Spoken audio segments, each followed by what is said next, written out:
Chers téléspectateurs, bienvenue sur Weasel News, le média de référence pour vous informer sur l'actualité politique de San Andreas. Alors que la campagne électorale s'intensifie et que les élections gouvernementales approchent à grands pas, chaque voix compte pour dessiner l'avenir de notre État. Aujourd'hui, nous avons le plaisir de recevoir le parti BAT, également connu sous le nom de Bien-être avant tout. Avec un programme centré sur des thématiques telles que l'économie, la justice et la législation, ils sont l'un des deux partis qui a répondu présent pour cette élection. Mais quelles sont leurs priorités concrètes? Et pourquoi pensent-ils incarner ce dont San Andreas a besoin? Dans cet entretien, messieurs Gwen Ginette et Matthew X nous dévoilent les engagements de leur parti, leurs propositions phares et leurs visions pour un avenir meilleur. Restez avec nous pour découvrir ce qui pourrait faire pencher la balance dans cette élection. C'est maintenant, c'est ici, c'est sur Weasel News. Messieurs, bonsoir, comment allez-vous? Ça va bien, merci. Bonsoir. Bah, ça va à peu près, hein. Un exercice, qu'on n'a pas fait souvent, donc c'est toujours compliqué, mais sinon ça va. Bon, écoutez, attachez votre ceinture et laissez-vous guider, c'est Weasel News qui pilote. Ouais, j'ai confiance totale au Weasel News, hein. Cette interview va se passer un peu en trois parties. D'abord un peu des généralités pour que vous puissiez vous présenter. Ensuite, on a réussi à avoir quelques retours de micro-trottoirs en allant directement au contact de la population pour savoir ce qu'ils pensent. Donc, on va vous présenter des affirmations de la population et le but est de recueillir eh bien, votre retour, ce que vous en pensez, ce que ça vous fait réagir. Et enfin, nous aurons des questions ciblées sur votre programme parce que, bah, bien évidemment, nous l'avons scruté en équipe. Bah, très bien, moi ça me va. Pour commencer, est-ce que vous pouvez présenter les valeurs de votre parti? Bah, les valeurs du parti, c'est un peu dans le nom. Bien-être avant tout, ça veut tout dire. Nous, notre objectif, c'est, que tout se passe bien sur l'île, que ce soit, au niveau individuel ou collectif, et des institutions. Donc on va, œuvrer pour assurer le bien-être de tout le monde et que tout se passe bien dans toutes les strates, de la vie civile.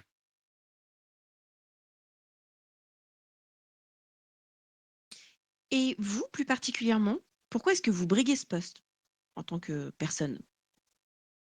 Moi, parce que j'en ai un peu marre de voir certaines choses, dans la vie politique et dans la législation et que j'ai envie que les choses bougent et vu que personne se lance, bah, je me suis dit: «J'ai rien à perdre, j'y vais». Une bonne mentalité. Et votre colistier? De mon côté, on retrouve un peu les mêmes affirmations. Je Pour ma part, je suis un peu plus spécialisé, dans toute la partie économique et finance et j'étudie depuis un moment ce qui se passe sur l'île et je pense qu'aujourd'hui, on vient avec des idées pour essayer de rééquilibrer certaines choses et d'aider certaines finances d'administration, tout en essayant au vu de la situation actuelle et de la perte de services publics pour le gouvernement, essayer de donner un petit coup de pouce à certaines personnes, à faible revenu ou à faible patrimoine plus exactement.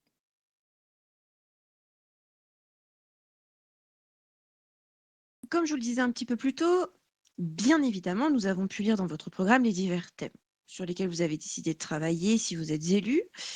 Mais la question qu'on se pose, c'est quelle est la principale ligne directive que vous suivrez tout au long de ce mandat? En somme, quelle est la mesure prioritaire pour votre programme? Le conseil municipal! Non, en gros, c'est, l la ligne directrice, c'est, la redistribution des pouvoirs, politiques, décisionnels et ça passera par, on veut, une inscription du conseil municipal au code des institutions et une, restructuration de l'assemblée. D'accord.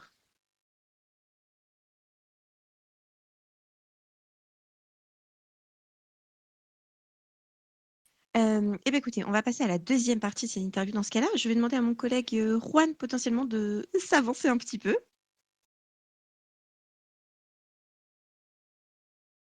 Alors, pour cette deuxième partie, c'est la partie micro-trottoir.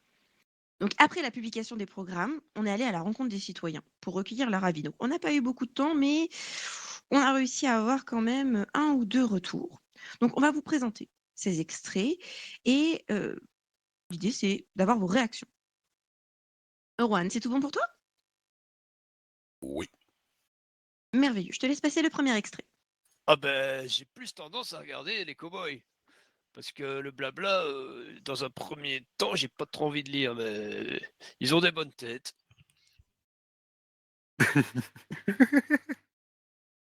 On est ici clairement sur un message de soutien. Est-ce que vous en recevez beaucoup depuis ce début de campagne? On en reçoit, non, en vrai. Alors, on n'a pas le temps de les recevoir non plus, c'est ça le problème, c'est qu'on est un peu à droite à gauche, donc on n'a pas le temps de discuter avec beaucoup de monde pour l'instant.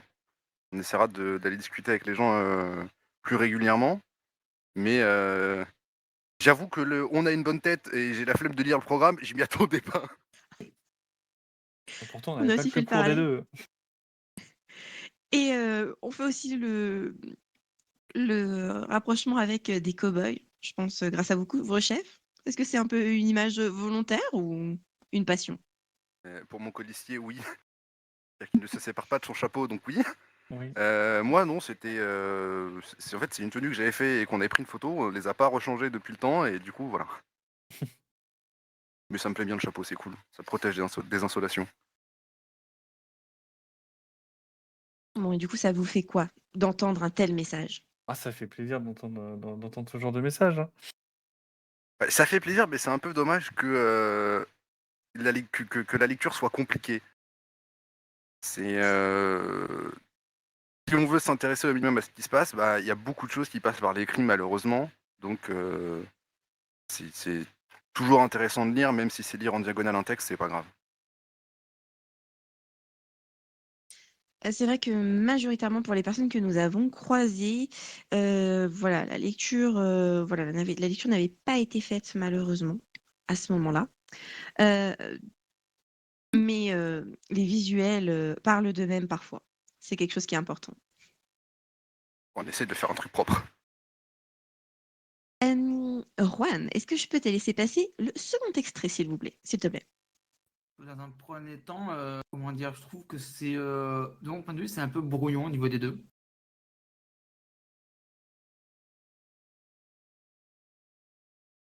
Donc qu'est-ce que vous répondez à quelqu'un de la population qui trouve, bah, finalement votre programme un peu brouillon? Et je sais pas quoi dire. Ouais, c'est un peu délicat, c'est le brouillon dans quel sens? Enfin, j'aimerais bien réagir et pouvoir expliquer, ce que la personne a trouvé brouillonne. Nous, notre point de vue sur le programme, ça a été vraiment d'essayer de changer un peu de ce qui est fait d'habitude et de le présenter sous 2 formes différentes. D'un côté, en ayant nos points un peu phares résumés comme ça a pu être l'habitude d'être fait et essayer d'écrire une partie de la fiche sous forme d'un texte, un peu une lettre ouverte où on essaie de s'exprimer un peu plus et de montrer qu'on est humain, des humains qui s'adresseront à des humains et qui essayons de prendre en considération et de faire passer nos idées par l'écrit, plutôt que de juste mettre des points bêtement, qui pour moi me paraissaient plus, de manière brouillonne. Bah, et le problème aussi d'un programme, c'est qu'on peut pas détailler tout ce qu'on veut faire précisément, donc Mmh. forcément, ça sera un peu vague. Mais on va pas commencer à mettre dans notre programme des articles de loi modifiés parce que ça a aucun sens. On a eu l'expérience déjà d'une précédente campagne où quand on va à la rencontre aussi des gens, on se rend très vite compte que les gens nous le disent, hein, qu'ils ont pas forcément lu les programmes. Donc on peut pas s'amuser à faire, 10 pages de programme pour vraiment détailler, à l'exactitude de tout ce qu'on voudrait faire avec les études qu'on aurait pu, mener avant, avec les retours qu'on a déjà eus. On est obligé d'essayer d'aller à l'essentiel tout en développant aussi un peu notre idée. Et puis c'est pour ça qu'il y a les interviews, le débat et qu'on reste ouvert à la discussion avec n'importe qui pour justement approfondir certains points qui peuvent paraître être brouillons.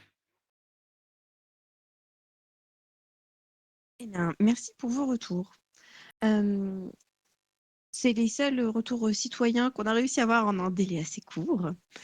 Nous allons passer à la troisième partie de cet échange, les questions ciblées sur votre programme. Donc, dans votre programme, Vous prévoyez de remettre le palier de l'ISF à 500 000 $. Est-ce que vous avez conscience qu'il s'agit d'une loi fédérale et donc que vous n'avez pas la main dessus en direct?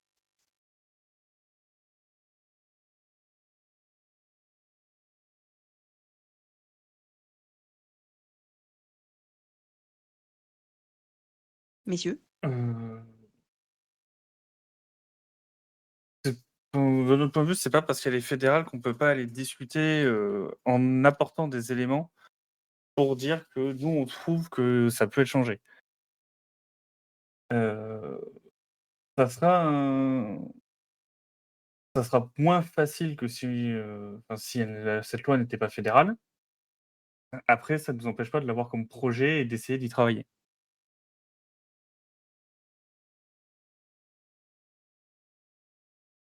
Très bien. Hem, donc, en plus de votre volonté de remonter le palier de l'ISF à 500 000, vous souhaitez améliorer la redistribution des amendes et maintenir la redistribution du budget SASP en fonction des besoins des mairies. La question que nous nous posons est donc la suivante: quel sera l'impact financier de cette mesure? Vous avez des données chiffrées un petit peu? Alors des données chiffrées, oui, on a étudié les comptes, du gouvernement depuis, on a fait une synthèse des comptes du gouvernement depuis le début de l'année 2024, donc on a pu voir l'impact des différentes mesures qui ont été prises dans l'année. L'argent est là. Aujourd'hui, pour être plus clair et ça me permet de parler d'un autre point, le gouvernement a beaucoup d'entrées en début de mois et après s'ensuit différentes dépenses. D'où le fait qu'on veut essayer de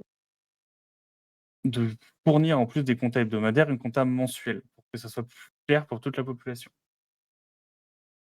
De ce de ce de ce constat-là, on voit que le gouvernement génère énormément d'argent par mois et continue à avoir une courbe de finances qui va plutôt vers le haut et heu et même très bien vers le haut. Donc on peut se permettre, de de redistribuer aux mairies une partie des finances, notamment des amendes, qui sont aussi générées grâce au travail de nos forces de l'ordre. L'impact qui reste encore à définir avec les mairies, à voir, en discussion avec elles combien pourrait être alloué en plus. C'est principalement un levier qu'on avait aussi envie de nous de proposer quand on a récemment candidaté à la mairie nord. Parce qu'on a pu observer aussi les finances de la mairie nord qui, elles, sont plus compliquées, surtout depuis quelques mois et donc on veut travailler à pérenniser, et à stabiliser les finances, des différentes administrations. D'accord, donc c'est vrai que nous donner un chiffre précis, il y a beaucoup de paramètres, donc c'est compliqué, mais est-ce que Peut-être moi vous avez une fourchette ou un pourcentage, une tranche haute, une tranche basse? il le pourcentage pourrait être facilement doublé de notre point de vue aujourd'hui. Doublé pourquoi? Pour qui? Pour la Pour la redistribution des amendes aux redistribution. mairies. Aujourd'hui, c'est Ouais, à au moins la passer de 10% et on 10 pourrait au moins par la mairie, passer à 20. voilà. À voir si cela est suffisant. Concernant la redistribution du budget de la SASP, c'est quelque chose qui a déjà été entrepris par le gouvernement actuel. Je pense que tant qu'on n'a pas de retour à long terme sur cette redistribution, il faut la maintenir, permettre et de sécuriser le bon fonctionnement de nos services publics.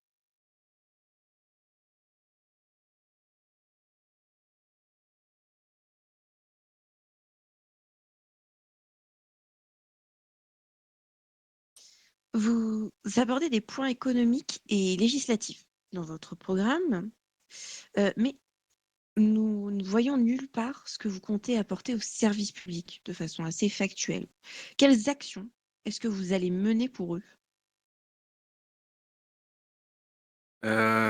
Pour les services publics, c'est, un peu plus compliqué à dire. Aujourd'hui, le gouvernement n'a plus que, la SAFD à son service, j'ai envie de dire.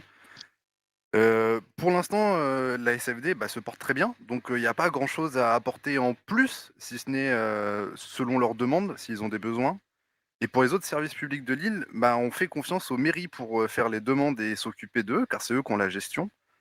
Et nous, on sera surtout là pour, garantir, que la justice se passe bien, vu que maintenant ce sont les forces de l'ordre qui vont faire, les réquisitoires au tribunal et cetera. Voir s'il n'y a pas des améliorations à amener, des changements de loi possiblement, et les accompagner là-dedans en prenant tout leur retour. On n'oublie pas bien sûr qu'on travaillera aussi avec le bureau des juges pour répondre aussi à maximum à leurs besoins, même si eux, à part, le budget, ils restent aussi, indépendants, du gouvernement dans leurs actions.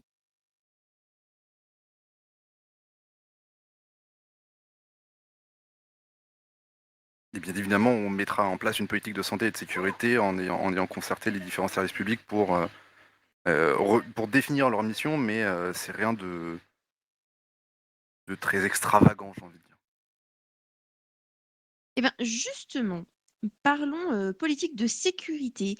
Quelles mesures concrètes comptez-vous mettre en place concernant les problématiques justement soulevées par la politique de sécurité?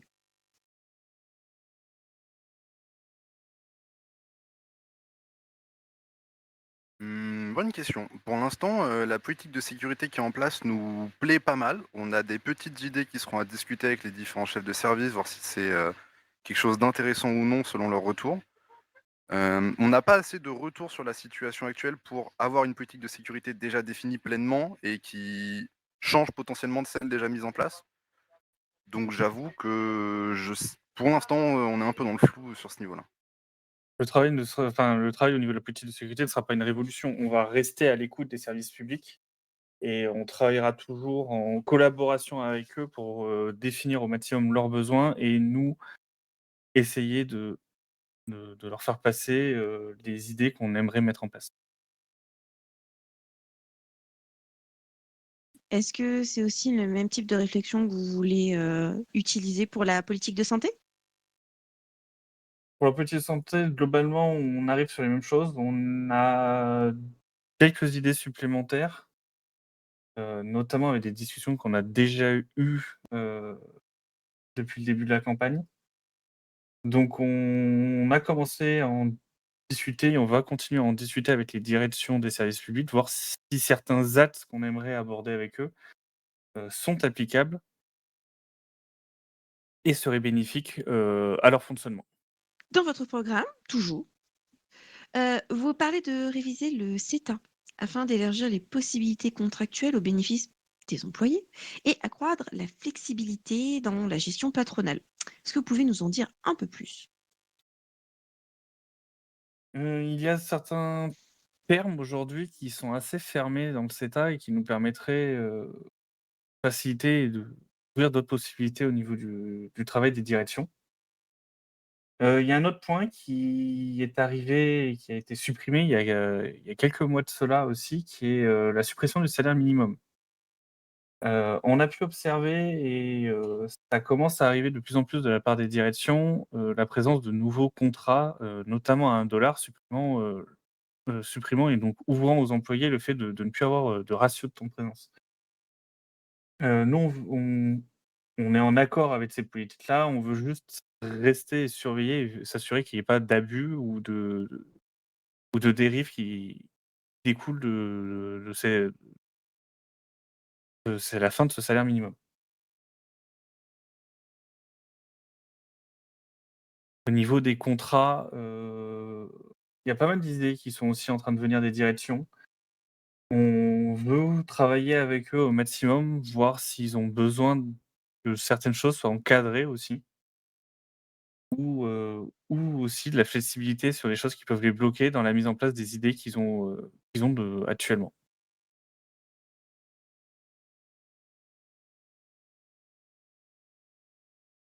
Concernant le conseil municipal, dont vous avez parlé un petit peu plus tôt au cours de cette interview, souhaitez-vous imposer aux maires l'organisation des conseils municipaux ou est-ce que vous souhaitez plutôt organiser des conseils au sein du gouvernement? Le but du conseil municipal, c'est que ça reste municipal, donc ça sera pas au sein du gouvernement du tout. Hem, on compte leur imposer certaines choses, notamment le noyau central qui constituera le conseil municipal, j'ai envie de dire. Après, c'est encore en réflexion. Est-ce qu'il y a des choses en plus qu'on va leur imposer? Peut-être, on ne sait pas encore. Mais le but final, c'est qu'on ait un conseil municipal qui soit clair, qui soit le même défini pour les 2 mairies, parce qu'aujourd'hui, c'est 2 arrêtés différents avec la mairie nord et la mairie sud et qu'il soit utilisé. C'est qu'il serve à prendre des décisions et qu'il ne soit plus juste un outil consultatif, mais aussi un outil décisionnel.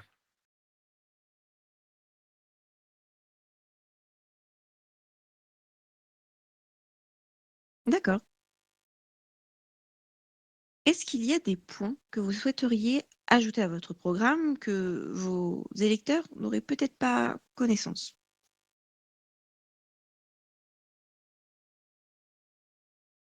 C'est une bonne question.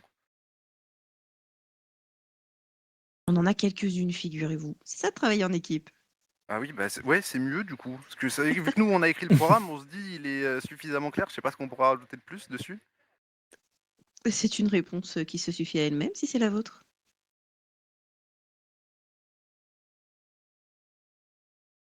Et puis de toute façon, si n'importe qui a des questions, ils peuvent toujours nous envoyer un petit message ou essayer de nous appeler, il n'y a pas de souci. Bien. Eh bien, écoutez, on se dirige tranquillement vers la fin de cette interview. Et j'ai 2 dernières questions. Tout d'abord, pourquoi vous plutôt que votre adversaire? Et ça, c'est une question à laquelle j'aime pas répondre. Parce que il n'y a pas de vraie réponse à ça en fait. C'est l'avis de chacun est important. Il n'y a pas une raison plutôt qu'une autre de voter pour nous plutôt que notre adversaire. Il faut juste que vous votez en votre âme et conscience et que vous choisissez celui qui vous plaît le plus.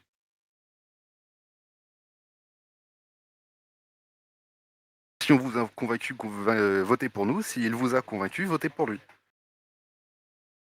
Mais est-ce que vous ne pensez pas que vous avez des mesures qui sont potentiellement plus cohérentes que les siennes?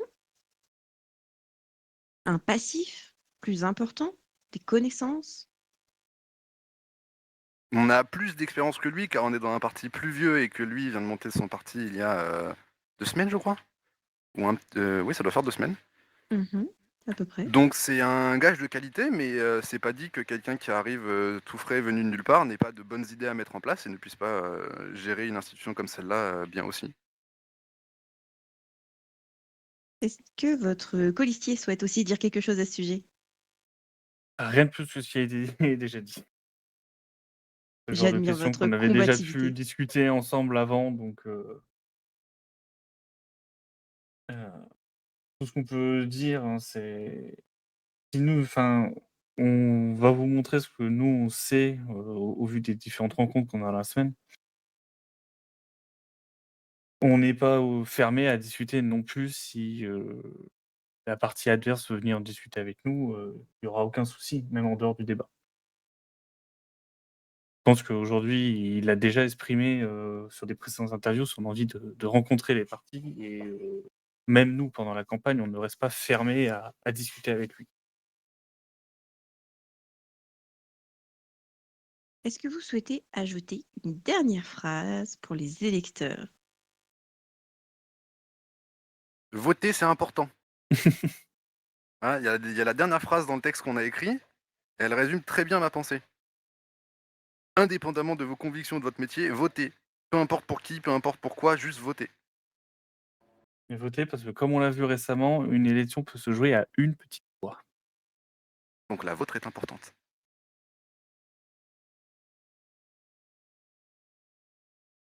Eh bien, chers téléspectateurs, c'était le Weekend News auprès de BAT pour les élections gouvernementales. Très belle journée, très belle soirée et à bientôt.